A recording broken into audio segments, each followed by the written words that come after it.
With Trump flooding the zone and hitting us with Jesse Ventura's minigun almost every day, I missed that Ozzy Osbourne died on Tuesday.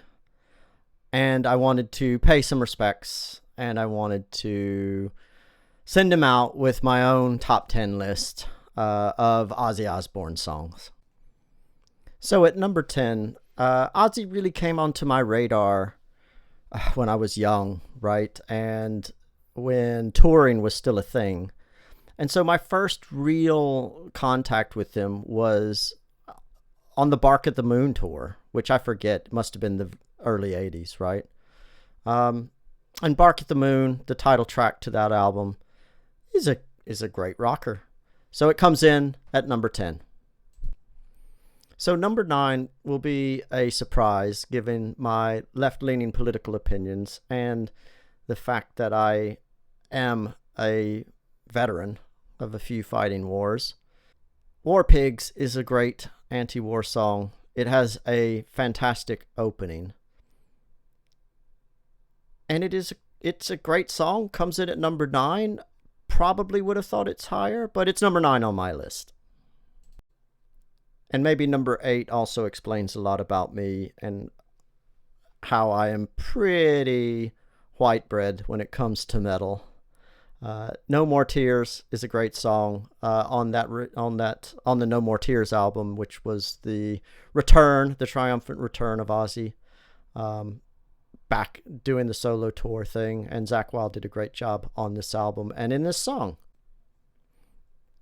And at number 7, we see our first entry from the classic solo album, Blizzard of Ozz, the album he did with Randy Rhoads. Mr. Crowley has a great solo. The only thing not to recommend it is that we have to wait so long at the beginning before we hear Randy's guitar playing on it. But Mr. Crowley, number 7 on my top 10 list. And coming in at number 6 is from Diary of a Madman, the only other album with Randy Rhoads, who tragically died way too early. And Flying High Again is just a great rocker.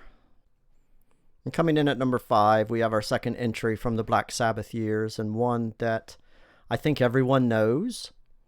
And of course, one that really defined the metal genre. I think some rock historians will take me to task on that, but really this is where metal hit the normie conscience, I think. So coming in at number 5 with its Neanderthal riff is Iron Man from Paranoid, the second Black Sabbath album.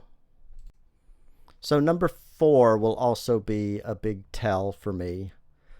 Number 4, again, from the Blizzard of Ozz album, but this one is Goodbye to Romance, which I just think is really great, and a really great ballad from Ozzy.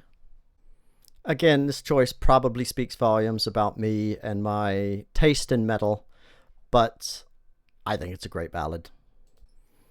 So the entry at number 3 has nothing to do with my political leanings.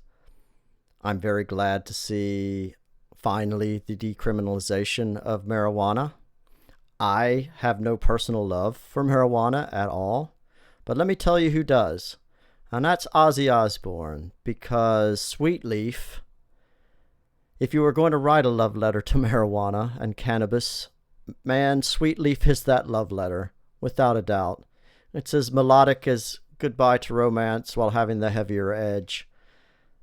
Sweet Leaf is the ultimate love letter to cannabis, and I think the joy that is in Ozzy Osbourne's voice when he sings it is a joy in and of itself.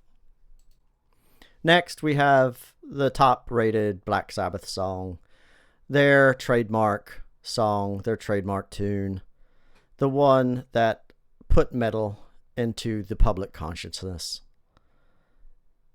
And from the second album of the same name, it has to be Paranoid, one of the great rock riffs of all time.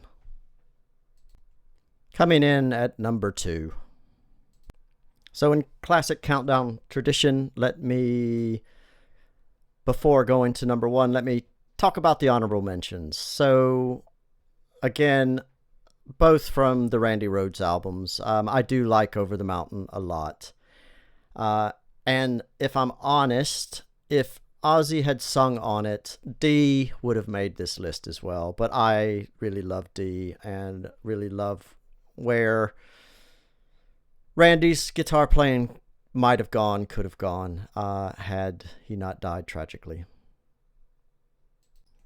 And without further ado, coming in at number 1, it could only be Crazy Train from Blizzard of Oz. Again, one of the greatest rock riffs of all time from Randy Rhoads, and ultimately just Ozzy's best song ever. Great lyrics, great singing, great chorus, great solo, great riff, one of the greatest. Just what every young pre-adolescent boy who dreams of playing guitar wants to do, and wanted to be Ozzy's guitar player, right? It was the ultimate achievement for any guitar player at that time. So number 1 had to be Crazy Train from Blizzard of Oz. So that is my top 10 from the Ozzy Osbourne catalog. I mean, Ozzy was a true innovator, right? Black Sabbath was breaking new ground. And I think, even though I never watched the reality TV show and I don't really know what the kids and Sharon have gotten up to or any of that, I think in the back of my mind, I always knew Ozzy was this foppish British dad in a lot of ways who happened to sing metal. And he was not a Satanist, bat-eating showman, as some parents portrayed way back in the 80s. He was a fantasy figure back then. He came onto my radar when his career was already over a decade old, right? So he's made some great music over the time and some real trailblazing music as well, really redefining genres. And for a lot of young adolescent boys being who wanted to play guitar, they wanted to play guitar for Ozzy Osbourne back in the day.